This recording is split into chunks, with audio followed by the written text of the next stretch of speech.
আরো একটা বিষয়ও হায়াত চেয়েছেন। কি সেটা?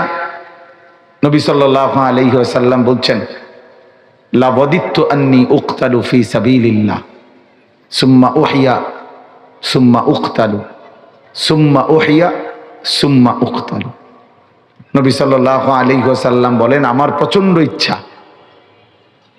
বুদ্দুন মানে হলো গভীর ভালোবাসা, আমার প্রচন্ড ইচ্ছা যে আমি একবার আল্লাহর রাস্তায় শহীদ হই, জীবন দেই, তো পুনরায় আবার হায়াত ফিরে পাই, আবার জীবন পাই, আবার আল্লাহর রাস্তায় জীবন দেই, আবার পুনরায় হায়াত ফিরে পাই, আবার আল্লাহর রাস্তায় জীবন দেই।